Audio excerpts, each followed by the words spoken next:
जय हिंद दोस्तों, कैसे हैं आप लोग। आशा करता हूं आप सभी अच्छे होंगे। दोस्तों, आज की इस वीडियो में हम लोग बात करने जा रहे हैं छत्तीसगढ़ में एक वैकेंसी जारी हुई है, जो कि है आपकी छत्तीसगढ़ राज्य विधिक सेवा प्राधिकरण भर्ती 2023 के बारे में। दोस्तों, अगर आप भारत में कहीं से भी हैं, यानी कि ऑल इंडिया के बच्चे इसमें अप्लाई कर सकते हैं। तो अगर आप ऑल इंडिया से कहीं से भी हैं तो आप इसके लिए फॉर्म भर सकते हैं।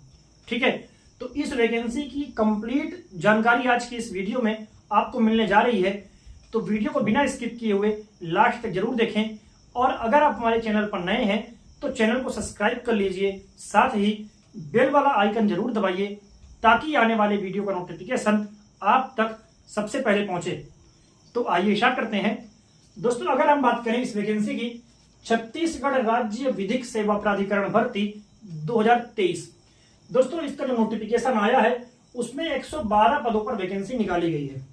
ठीक है, अगर आप इसके लिए आवेदन करना चाहते हैं तो आप 10 सितंबर 2023 से 9 अक्टूबर 2023 तक आप इसके लिए आवेदन कर सकते हैं। यानी कि 10 सितंबर से 9 अक्टूबर के बीच में आप फॉर्म भर सकते हैं, और फॉर्म इसका भरा जाएगा ऑफलाइन।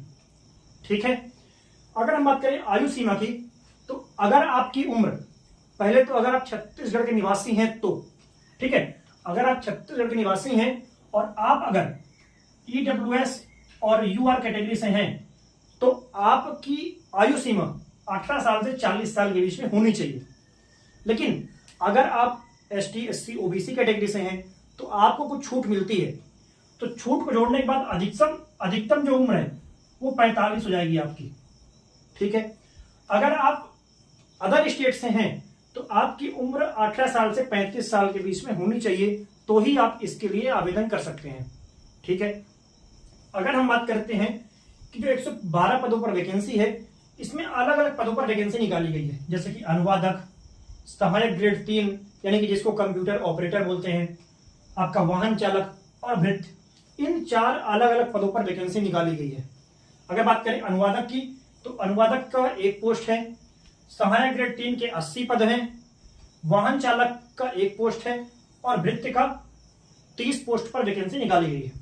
ठीक है, अगर हम बात करें अनुवादक की, तो अनुवादक की जो शैक्षणिक योग्यता है वो क्या है कि हिंदी में आपके पास पीजी होना चाहिए, यानी कि हिंदी में आपने पोस्ट ग्रेजुएशन की डिग्री ली हो, साथ ही आपका अंग्रेजी में दक्षता हो, यानी कि हिंदी में स्नातकोत्तर की उपाधि और अंग्रेजी का नॉलेज होना चाहिए आपके पास।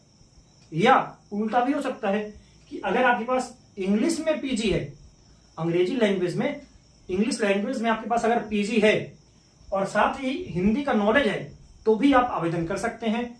साथ ही इस पद के लिए आपको कंप्यूटर का नॉलेज भी होना जरूरी है। इसके अलावा अगर आप विधि से स्नातक किए हैं, यानी कि अगर आप ग्रेजुएट हैं लॉ से, ठीक है, अगर आपने लॉ में ग्रेजुएशन किया है तो आपको यहां पर प्रेफरेंस देंगे। ठीक है, कुछ एक्स्ट्रा मार्क्स भी आपको इसमें मिलेगा, है ना। अगर हम बात करें सहायक ग्रेड 3 की, तो सहायक ग्रेड 3 में अगर आप 12वीं पास हैं तो आवेदन कर सकते हैं। इसके साथ ही आप उनके पास डाटा एंट्री ऑपरेटर या प्रोग्रामिंग में 1 साल का आपके पास डिप्लोमा होना चाहिए। ठीक है, डाटा एंट्री ऑपरेटर और प्रोग्रामिंग में, या तो डाटा एंट्री ऑपरेटर हो या तो प्रोग्रामिंग में, दोनों में से किसी एक में आपके पास 1 साल का डिप्लोमा होना चाहिए। इसके अलावा आपका हिंदी टाइपिंग 5000 की डिप्रेशन प्रति घंटे की होनी चाहिए। देखिए, इसका सर्टिफिकेट आपके पास होना चाहिए। किसका? हिंदी में टाइपिंग का 5000 की डिप्रेशन प्रति घंटे की, इसका सर्टिफिकेट भी हो और इसका नॉलेज भी आपके पास होना चाहिए। ठीक है, इसका टेस्ट कराया जाएगा जब आप एग्जाम देने जाएंगे, तो एग्जाम के बाद आपकी दक्षता परीक्षा होगी, तो दक्षता परीक्षा में आपकी टाइपिंग टेस्ट की जाएगी। ठीक है, सर्टिफिकेट भी होना चाहिए और टाइपिंग टेस्ट भी होगा। ठीक है, तो अगर आपके पास ये योग्यता है तो आप सहायक ग्रेड 3 के लिए आवेदन कर सकते हैं। हम बात करते हैं वाहन चालक की, तो वाहन चालक के लिए 8वीं पास, साथ ही लाइट मोटर व्हीकल का आपके पास ड्राइविंग लाइसेंस होना चाहिए। इसके अलावा मैकेनिक या फिर डीजल मैकेनिक में अगर आपने डिप्लोमा किया है तो आपको यहां पर प्राथमिकता मिलेगी। इसके अलावा कॉमर्शियल वाहन जो चलाते हैं उनको प्राथमिकता मिलेगी, है ना। तो कुछ चीजों में यहां पर प्राथमिकता दी गई है। ठीक है, 8वीं पास प्लस लाइट मोटर व्हीकल का लाइसेंस और प्लस अगर आपके पास ये है तो आपको प्राथमिकता मिल जाएगी। वृत्ति की बात करें तो 30 पदों पर वैकेंसी है, 5वीं पास इसकी योग्यता है। अगर आप 5वीं पास हैं तो फॉर्म भर सकते हैं, लेकिन अगर आपके पास अनुभव है, चाहे आपके पास माली का हो, प्लम्बर का हो, पेंटर का हो, इस प्रकार ड्राइवर वगैरह है ना, तो अगर आपके पास अनुभव है और उसका सर्टिफिकेट अगर आप दिखाते हैं तो आपको यहाँ पर प्रेफरेंस मिलेगा।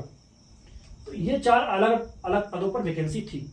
ठीक है, अब फॉर्म तो इसका ऑफलाइन भरना है। ऑफलाइन भेजना कहाँ है? इस तारीख के बीच में छत्तीसगढ़ राज्य विधिक सेवा प्राधिकरण, पुराना हाईकोर्ट भवन, बिलासपुर, छत्तीसगढ़ 495001, इस एड्रेस पर आपको इस डेट के बीच में अपना फॉर्म भर के भेजना है। फॉर्म कौन सा भरना है? मैं इसका पीडीएफ भेज दूंगा आपके पास टेलीग्राम चैनल पर। तो टेलीग्राम चैनल पर आप जुड़ जाइए, वहां पर फॉर्म का फॉर्मेट मिल जाएगा आपको। जो पीडीएफ दूंगा उसके जब सबसे नीचे जाएंगे आप तो अलग अलग फॉर्म के लिए अलग अलग फॉर्मेट दिया गया है, तो आप उसको भरेंगे, भर के आप इस पते पर भेज देंगे। ठीक है, हम बात करते हैं चयन प्रक्रिया की। तो पहले तो आपका एग्जाम होगा 50 नंबर का 50 क्वेश्चन, 50 नंबर का एग्जाम, 50 क्वेश्चन आएंगे। एग्जाम में आएगा math, reasoning, GK, GS, computer. ठीक है, तो एग्जाम होगा 50 क्वेश्चन आएंगे 50 मार्क्स के लिए। एग्जाम में जो बच्चे पास करेंगे उनका होगा स्किल टेस्ट। ठीक है, तो यहाँ पर सभी पोस्ट के लिए अलग अलग मांगा गया है। ठीक है, तो अगर अनुवादक की बात करें तो 250 वर्ड आपको मिलेंगे, उसको हिंदी से इंग्लिश ट्रांसलेट करना है, इंग्लिश से हिंदी में ट्रांसलेट करना है और लैटिन वर्ड में भी आपको ट्रांसलेट करना होगा। ठीक है, अगर हम बात करें सहायक ग्रेड 3 की तो 250 वर्ड आपको मिलेंगे और आपको 5000 की डिप्रेशन प्रति घंटे की रफ्तार से टाइपिंग करनी होगी। ठीक है, वाहन चालक की बात करें तो अगर आपका 15 से 20 गुना फॉर्म अगर कम पड़ते हैं, अगर आपके फॉर्म कम पड़ते हैं तो आपका यहाँ पर डायरेक्ट दक्षता परीक्षा ली जाएगी। लेकिन अगर फॉर्म ज्यादा पड़े तो एग्जाम भी होगा प्लस दक्षता परीक्षा भी होगी। एग्जाम में क्या पूछेगा? इस मैकेनिक और डीजल मैकेनिक से संबंधित क्वेश्चन आपसे आएंगे। ठीक है, एग्जाम में आपके मैकेनिक और डीजल मैकेनिक से संबंधित कुछ क्वेश्चन पूछे जाएंगे। जो बच्चे एग्जाम पास करेंगे वो देंगे कौशल परीक्षा। हम बात करें वृत्ति की तो वृत्ति में अगर कम आवेदन आते हैं तो आपका डायरेक्ट कौशल परीक्षा होगी, लेकिन अगर फॉर्म ज्यादा आते हैं तो आपका एग्जाम होगा पहले, फिर आपकी कौशल परीक्षा ली जाएगी। ठीक है, तो ये थी कंप्लीट जानकारी इस वैकेंसी के बारे में। आशा करता हूँ वीडियो पसंद आया होगा। अगर आपको वीडियो पसंद आता है तो वीडियो को लाइक करें, शेयर करें और चैनल को सब्सक्राइब करें। साथ ही बेल वाला आइकन जरूर दबाइए ताकि आने वाले वीडियो का नोटिफिकेशन आप तक सबसे पहले पहुंचे। धन्यवाद।